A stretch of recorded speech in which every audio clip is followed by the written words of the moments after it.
Endülüs bölgesi tarih boyunca Romalılar, Vizigotlar, Hristiyanlar, Müslümanlar gibi birçok medeniyete ev sahipliği yapmış. Burası boğa güreşi yapılan alanlardan bir tanesi. Şimdi müze alanları da var, oraları da gezeceğiz. Onun dışında arenayı size detaylı gösterelim istedik. Tam da gündemde olan arenanın ortasındayız. Çünkü Sevilla'daki bu arenada da UNESCO Dünya Mirası'nda olan bu konum, bu katedral, dünyada Giralda minaresini göreceksiniz. Minare diyorum katedralin bahçesinde. Neden? Onun dışında da Kristof Kolomb'un mezarını arıyoruz. Bakalım bulabilecek miyiz? Denize kenarı olmayan Sevilla'da neden nehrin stratejik önemi bu kadar yüksek? Adını denizcilerin koruyucu azizi olan San Telmo'dan alıyor. Birçok önemli yere giderken mahallelerin arasından buraya hemen gelebiliyorsunuz. Beyaz badana evleriyle, dar sokaklarıyla çok güzel bir mahalleye gezeceğiz şimdi. Şimdi son söylediğimiz tabak da geldi. Güzel. Hola, herkese merhaba. Ben Büşra, kanalıma hoş geldiniz. Bugün Endülüs Özerk bölgesinin başkenti Sevilla'dayız. 2,5 gün buradayız. Burayı gezeceğiz. Çok önemli yapılar hakkında sizlere bilgi vereceğiz. Öncelikle Sevilla'dan değil, Endülüs bölgesinden biraz bahsedeyim. Endülüs bölgesi, İspanya'nın güneyinde yer alan 8 tane ilden oluşuyor. Bunların en önemli, en ünlü olanları Sevilla, Granada, Cordoba ve Malaga. Hem turistik açıdan önemliler hem de kültürel yapısı ve mimari yapılarıyla ünlü şehirler. 711 yılında Müslümanların İber Yarımadası'nı fethetmesiyle burada 781 yıl boyunca hüküm sürmeleriyle burada çok büyük bir kültür ve İslamiyet etkisi bırakmışlar. Daha sonra Hristiyanların yeniden fetih dedikleri tekrar fethiyle burası Hristiyanların eline geçiyor ve hem Müslümanlık kültürü hem de Hristiyanlık kültürüyle harmanlanmış çok önemli bir bölge oluyor. Endülüs bölgesi tarih boyunca Romalılar, Vizigotlar, Hristiyanlar, Müslümanlar gibi birçok medeniyete ev sahipliği yapmış. Bu yüzden de çok kültürlü, çok kültürün etkili olduğu bir şehirdeyiz. O zaman haydi başlayalım.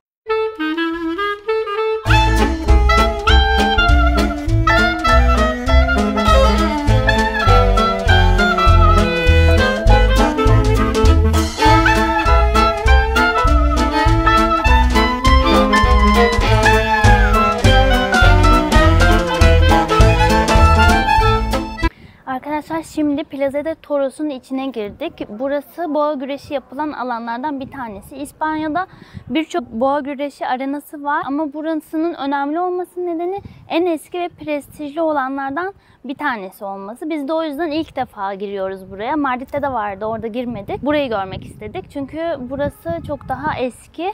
Bizim çok daha fazla ilgimizi çekti. Yapımı 132 yıl sürmüş. Önemli arenalardan bir tanesi. Şimdi müze alanları da var. Oraları da gezeceğiz. Onun dışında arenayı size detaylı gösterelim istedik. Boğa güreşlerine ben de karşıyım ama burası müze olduğu için, bir canlı boğa güreşi izlemediğimiz için gelip biz de bu İspanya'nın kültürünü bu şekilde öğrenmek istedik. Kapasitesi, yani ben ortadan baktığımda küçük görünmesine rağmen aslında çok büyük, 12.000 kapasiteli bir arena burası. Hadi o zaman birazcık detaylara göz atalım. Nereye gidiyorsun? Biraz arenanın koltuklarında oturacağız. Buradan da güzel görünüyor. Evet. Koltuk numaraları yazıyor bak. Büşra Hanım her hafta buradan izlemeyi seviyor. Yok ya, ben izleyemem. İzleyemezsin değil mi? Yani ben de izleyemem. İçim el vermez yani, yazık günah. Merhaba arkadaşlar. Arenanın tam ortasında güncel bir bilgi vermek istiyorum size. Bunun tarihi tabii ki 18. yüzyıla, 17. yüzyıla kadar dayanıyor. Fakat günümüzde merak edenler olabilir. Devam ediyor mu? İspanya hükümeti birçok yerde boğa güreşlerini canlı gösteri şeklinde yasakladı. Fakat bazı arenalarda devam ediyor. Tam da gündemde olan arenanın ortasındayız. Çünkü Sevilla'daki bu arenada hala günümüzde boğa güreşleri devam ediyor. Hatta Nisan ayında boğa güreşi festivali oluyor ve ünlü matadorlar burada gösterilerine devam ediyor. Bu ama dünyada hayvan hakları destekleyicileri tarafından çok hedef alınan bir arenadayız. Biz de desteklemiyoruz. Bugün bir gösteride izlemeye gelmedik Büşra'nın dediği gibi. Bu arenayı ve tarihi koklamaya geldik. Hadi devam edelim.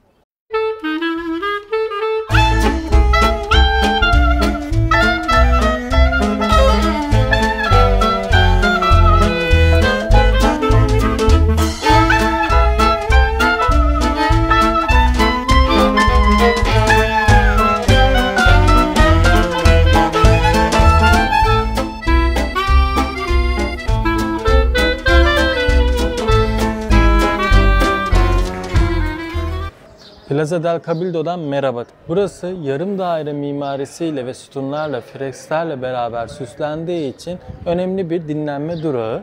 Birçok önemli yere giderken mahallelerin arasından buraya hemen gelebiliyorsunuz. Burası söylediğim gibi birçok yere giderken dinlenme durağı ve aynı zamanda pazar günleri burada antika pazarı kuruluyor ve küçük çaplı etkinlikler düzenleniyor.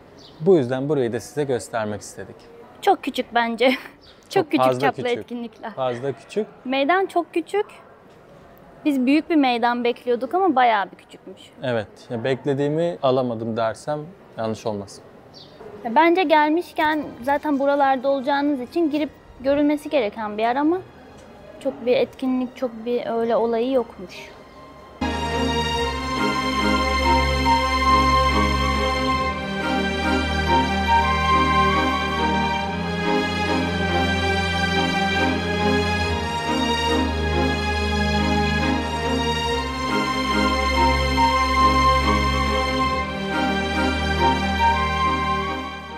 Arkadaşlar birazdan Sevilla Katedrali'ne gireceğiz.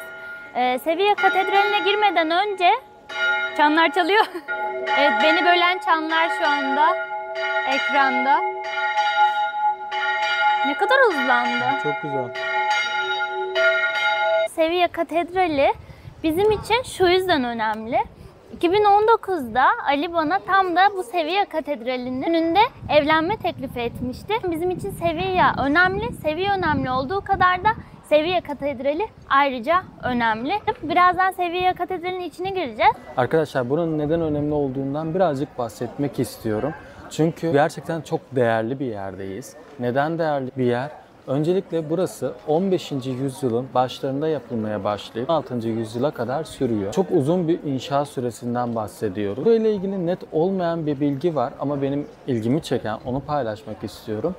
Ayasofya kiliseyken en büyük kilise, katedral unvanını taşıyordu. Fakat buranın inşaatı ve bitirilmesiyle beraber en büyük katedral unvanını buraya kaptırıyor. Şu anda da UNESCO Dünya Mirası'nda olan bu konum, bu katedral dünyada en büyük ilk 3 katedralden biri sayılıyor. Yani bütün Avrupa ve dünyaya baktığımızda en büyük katedrallerden birinin avlusundayız şu an.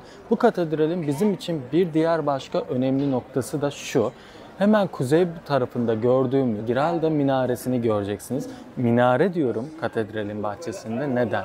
Çünkü burası Büşra'nın da size daha önce paylaştığı gibi Endülüs Emevileri döneminde en ünlü Müslümanların hüküm sürdüğü başkentlerden birisi. Ve bu Giralda Minaresi 1987'den beri Dünya UNESCO Miraslar Listesi'nde Avrupa'nın en büyük minaresi unvanına sahip. Endülüs Emevileri döneminden gelen bu minareyi de koruyarak katedralle beraber avluda ziyaret edebiliyorsunuz. Bu da bizim ilgimizi çeken, gerçekten hoşumuza da gidecek bir detay burada. Çünkü kültürlerin ve dinlerin beraber yaşandığı bu noktada çok güzel bir simge. Ünlü kaşif Christoph Kolomb mezarı burada arkadaşlar. Neden burada? Onu biraz daha detaylı size anlatacağım. Mezarı da katedralin içinde burada ziyaret edebiliyorsunuz.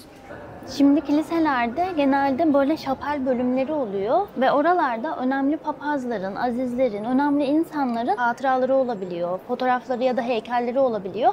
Öyle bölümler var. Oraları geziyoruz. Onun dışında da Christoph Kolomb'un mezarını arıyoruz. Bakalım bulabilecek miyiz? Wow. Bazen açık oluyor ve girebiliyorsunuz. Şuralarda çektim, size gösteririm. Açık yerler de var. Burası bayağı bir kapalı ama çok gösterişli.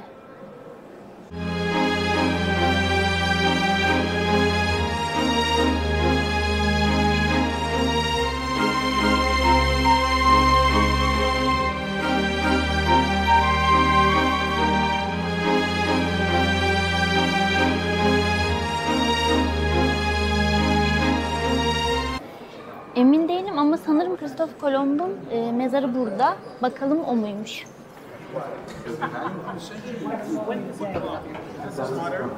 Evet.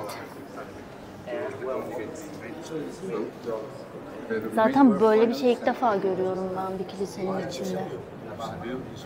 Yine ben konuşacağım ve yine çanlar çalıyor. Kolomb lahitinden, anıtından birazcık size bahsetmek istiyorum. Öncelikle üzerinde neler olduğundan bahsetmek istiyorum. Burada 4 büyük heykel var. Bu heykeller İspanya'nın önemli 4 kralını simgeliyor. Onun dışında İspanya'nın Kolomb'u nasıl yücelttiği ile ilgili görsel tasvir edilmiş. Çünkü Kolomb İspanya için önemli. Amerika'nın keşfiyle İspanyolların çok fazla büyümesini sağlamış insanlardan bir tanesi. O yüzden de burada yüceltilerek gösterilmiş. Kolomb'un kalıntıları ilk olarak İspanya'da gömülmüş. Daha sonra İspanya'dan alınıp Yeni Dünya'ya, yani keşfettiği yere götürülmesi gerektiğini, yani oraya gömülmesi gerektiğine karar verilmiş ve Dominik'e taşınmış. Dominik'ten sonra Küba'ya, Küba'dan sonra tekrar buraya, yani Sevilla'ya, oğlu hatta kalıntılarını burada olması gerektiğini söyleyerek buraya getirmiş ve Sevilla Katedrali'ne gömülmüş. Bu aslında bir yandan da çok fazla sansasyonel tartışmalara sebep olmuş. Ama bir DNA testi yapılmış kalıntılarının burada olup olmadığı ile ilgili ve çok büyük bir oranda mezar yerinin zaten İspanya'da Sevilla'da olduğuna karar verilmiş. O yüzden de getirilip Sevilla Katedrali'ne gömülmüş. Sonuç olarak günümüz itibariyle şu anda Sevilla Katedrali'nde çok görkemli bir şekilde arkamızda duruyor. Ben hem katedrali çok beğendim çünkü gerçekten çok yüksek, çok görkemli ve büyük bir katedral. Onun dışında da Kolomb'un mezarının burada olması ve böyle görkemli bir heykelle bizi karşılaması beni çok etkiledi. Oğlunun da burada önemli bir simgesel yapısı varmış. Onu da size çektik. İsterseniz birazcık detaylarını biraz daha göz atalım.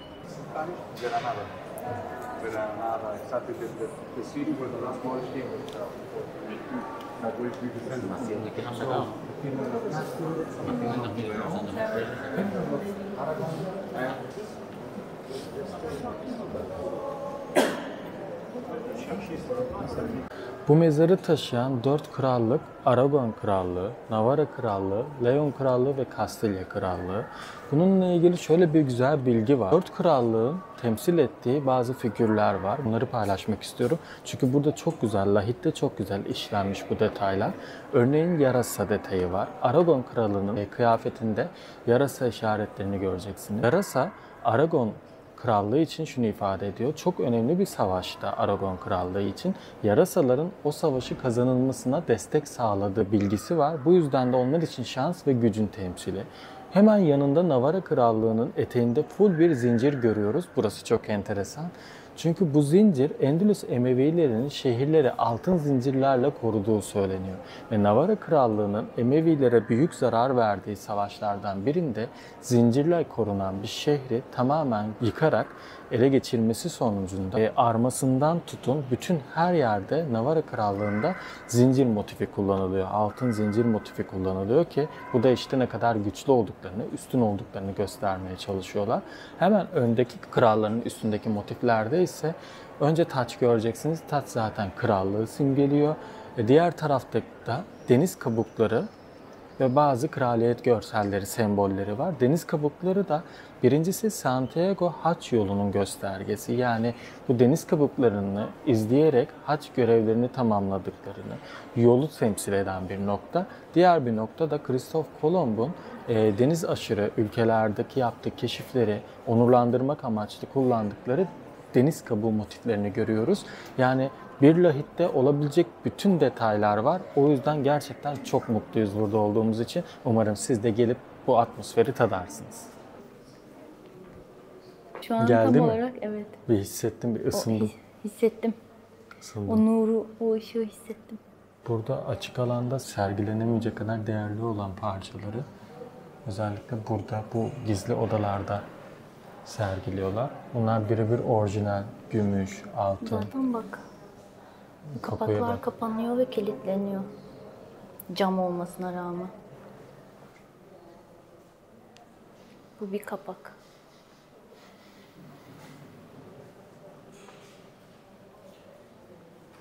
Bir şey var mı orada? Evet. Şimdi Giralda'ya çıkıyoruz. Yani o dışarıdan gördüğümüz minare olarak yapılmış olan kuleye çıkıyoruz. Merdivensiz miymiş bu ya? Gerçekten bayır. Bu genişmiş ya. Merdiven ve daracık olunca Yukarı çıktığında bacakların tir tir titriyor oluyor.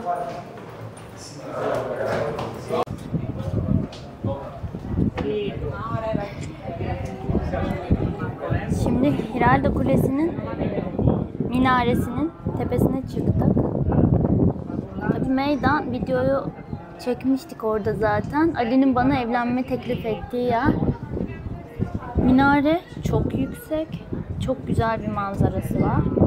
Ama riskli olduğu için tabii ki tellerle çevirmişler.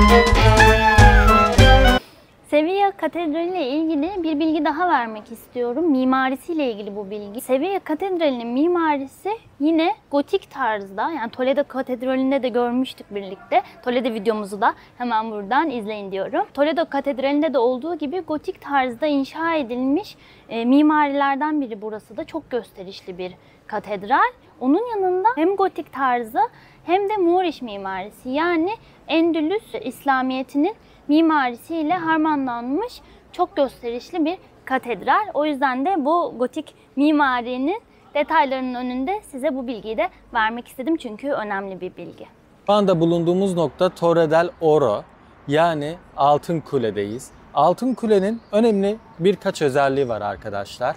Nedir bu? Emevi Müslümanları tarafından Endülüs'te hüküm süren 1200'lü yıllarda bu hemen yanındaki nehre zincir gererek buradaki nehir trafiğini kontrol edilen askeri bir üs aslında. Gözetleme kulesi burası.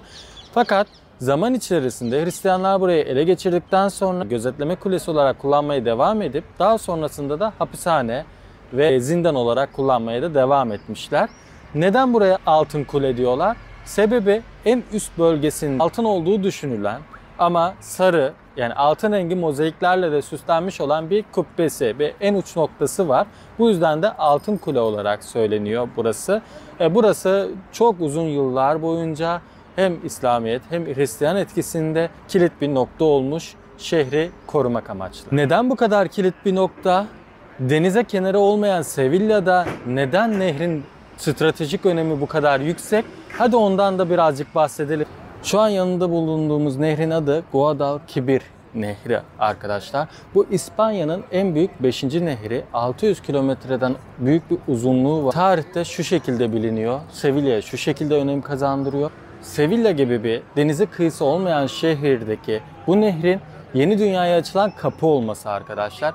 Amerika'nın keşfinden tutun İspanya'nın ülkelerdeki hükümlülüğünü arttıran bütün deniz yolları keşiflerinin buradan başladığı yola çıkıyor. Christoph Kolomb'un Amerika keşfinin ilk durağı ve yola çıkış noktası işte bu nehir olduğu söyleniyor. San Telmo Sarayı'nın önüne geldik. Burası adını denizcilerin koruyucu azizi olan San Telmo'dan alıyor. Buranın yapılmasını söyleyen kişi de zaten bu denizcilerin koruyucu azizi olan San Telmo. Burası yetim çocukların denizcilik eğitimleri alması için kullanılmış bir okul. Günümüzde ise Sevilla eyalet binası olarak kullanılıyor. Barok tarzıyla inşa edilmiş birçok heykelle ve süslemelerle kaplı. İçerisine girip gezebiliyorsunuz da heykellerle süslenmiş bahçeleri ve ayrıca güzel odaları da varmış. İsterseniz internetten bakıp girebilirsiniz dediğim gibi. Güzel, önemli saraylardan, binalardan birisi olduğu için bunu da sizlere aktarmak istedim.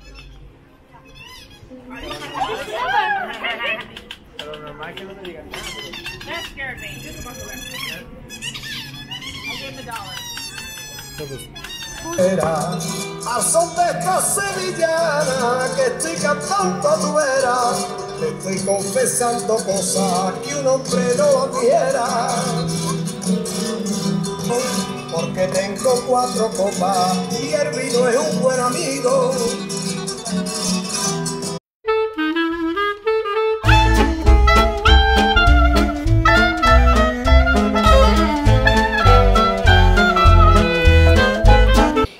Durağımız Santa Cruz Mahallesi. Santa Cruz Mahallesi'ndeyiz. Bu mahalle Sevilla'nın en eski mahallelerinden bir tanesi. Orta Çağ'da büyük bir Yahudi nüfusuna ev sahipliği yapmış. Yahudilerin yaşadığı bir mahalleymiş. Hristiyanların yeniden fetih dedikleri döneme kadar da büyük bir Yahudi nüfusu burada yaşamaya devam etmiş. Bu mahallenin önemli bir noktası da İspanya'nın dinler arasındaki ilişkisine, bu karmaşık kültürel gelişimine olan katkısının bir göstergesi diyebiliriz.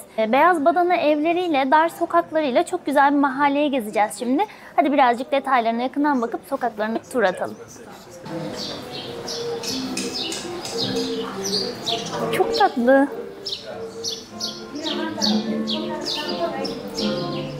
Hep 2 katlı evler var ve hepsi beyaz badanalı, beyaz sarı badanalı böyle karışık.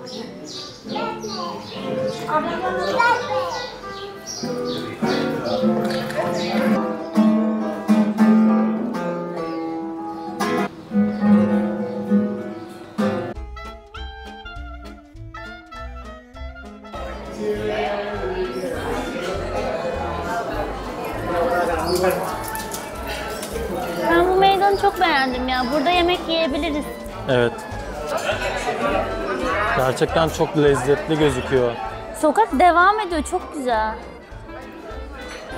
Bana niyeyse Alaçatı'yı anımsattı. Ha evet, çok benziyor.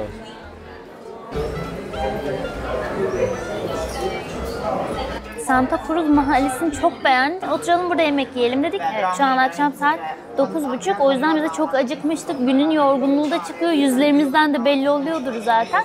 Karnımızı doyurup biraz daha gezip sonra eve gideceğiz. Yarın turumuza devam edeceğiz. Neler tadıyoruz onlara birazcık bakalım isterseniz. Evet, nedir bu? Ensalada pulpa, ahtapot salatası. Evet. Bu da kızarmış tavuk. Ve neyle? Bunun ne olduğunu bilmiyorum. Mayonez Yoğurt. mi bu? Ha, yoğurtlu evet. Yoğurtlu. Evet, enteresan bir şekilde naneli yoğurt var. Çok garip. Evet, Bunlar hoşuma. yoğurdu çünkü meyveyle yiyorlar. Güzel. Sosunu anlamadım. Bilmiyorum, dışı çıtır. Çok güzel bir sosu var. Güzel güzel. Hadi beğendim. bir de yoğurtlu Ama ye. yoğurtlu tadını bozuyor.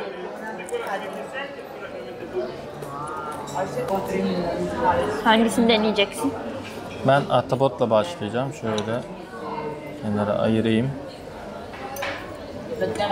Çünkü bu ahtapot salatası, Rus salatası, bu tarz şeyleri çok güzel yapıyorlar. Çok başarılı. Gerçekten mi? Ben ona bakmadım. Müthiş başarılı. Yani sen beni biliyorsun, bir yerde et tavuk varken bununla başlamam. Normal bir tabascara göre bence lezzetleri çok Çok iyi. ortalamanın çok üstünde. Tavuğu da dene. Dışındaki sosu çok güzel. Ben de çok beğendim. Beğendim. Afiyet olsun arkadaşlar. O zaman hadi yemeğe devam edelim. Şimdi son söylediğimiz tabak da geldi. Sebzelerle beraber bir somon. Büşra Çok lezzetli onu kesiyor, görünüyor. o Büşra'yı kesiyor. Şu köşeden, soslu yerinden hemen deniyorum. Hazır mısın?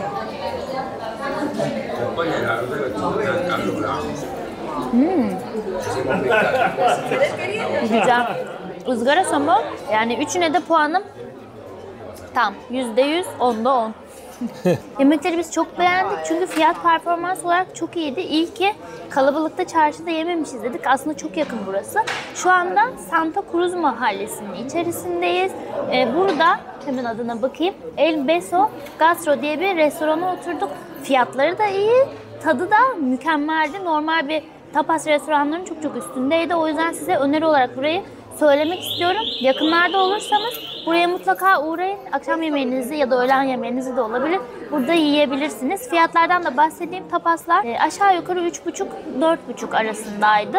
Büyük porsiyonları da var. Onlar 9 euro ama bence küçük porsiyonları küçük değil, gayet yeterli. Siz de videoda gördünüz zaten. Ana yemeklerse 12 euro, 18 euro aralığında bandında. Hepsinin lezzeti çok güzeldi. O yüzden önermek istedim. Haydi o zaman gezimize devam edelim.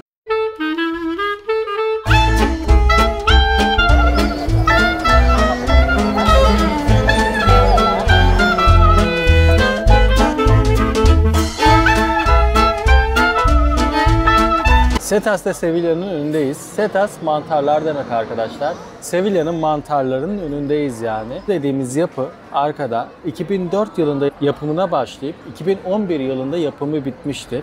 Genel Sevilla'nın eski ve tarihi yapısının çok dışında bir mimari olduğu için çok fazla olumlu, olumsuz yorum içeriyor. Fakat günümüzde Sevilla halkı tarafından benimsenmiş olan bu yapı, bu mimari çok fazla turist çekiyor. 26 metre yüksekliğinde ve şehrin en yüksek noktasını ve manzarasını sağlıyor. Yapının en üstüne çıkıp orada yürüyüş keyfi, teras keyfi, hatta alışveriş, restoran gibi eğlence mekanları da varmış. Yani mekan o yüzden özellikle gece inanılmaz bir turist çekiyor. Bu sebeple Sevilla halkı da artık kabullenmiş ve sevmeye başlamış. Çok fazla metal yığını gibi gözükse de mimarların dikkat ettiği bir şey var gene de burada. Yapının temel malzemeleri arasında ahşap kullanılmış. Bir takım organikleştirme çalışması da var mimari olarak. Işıklarla beraber de mükemmel gözüküyor. Biz girer girmez çok etkilendik. Umarım beğenirsiniz. ¿Qué parte, qué lugar es mejor en Sevilla para nosotros? Esta calle nos ha gustado mucho, la verdad. Es que hemos venido hoy, entonces hemos visto muy poquito. Sí, sí. El Alcázar está bien. ¿Qué sabes sobre Turquía? Kebab, Kebab. nada más. Nada más. Muy poco, muy Es, Poco, es poco. muy bastante, sí, sí, sí. Muy poco. ¿Has estado en Turquía? No, nunca. Vale. Es película, actor, jugadores. ¿De dónde? De En Turquía. No, a ver, conozco la de esto de Sofía, ¿no? La catedral, ¿es? Una catedral, mezquita. Sí, sí, Ayasofya. Ajá. Ayasofya, sí, Eso- en Estambul. Que hay unas catacumbas con agua en alguna Sí, parte. sí, sí, Pero sí. eso lo conozco de un libro que me leí. Poco más. My name is Sally. What's your name? Dina. Yeah, nice to meet you. Do you like Sevilla? Oh, it's gorgeous. Yeah. It's like absolutely beautiful. Yeah. Which other cities did you see in Spain? Spain. We started in Mallorca, then we went to Ibiza, and then Spain, Sevilla. Sevilla. Which part do you like a lot in Sevilla? We just got here, so we don't know. I like all of it. Like, just the whole, like the streets, the buildings, like this, just Yeah. all of it. We don't know yet, but Okay, perfect. Do you know anything about Turkey? a little, not really. I know the Ottoman Empire, but that's about it. Yes. Maybe foods or series or Food. Oh my gosh, Iskandar, kebab. Oh my yeah, god. you know very well. See? It's good. Yes. Turkey. Let's do it. Merhaba Turkey. Okay, thank you very much. Nice to Thank meet you. Thank you. Nice to meet you.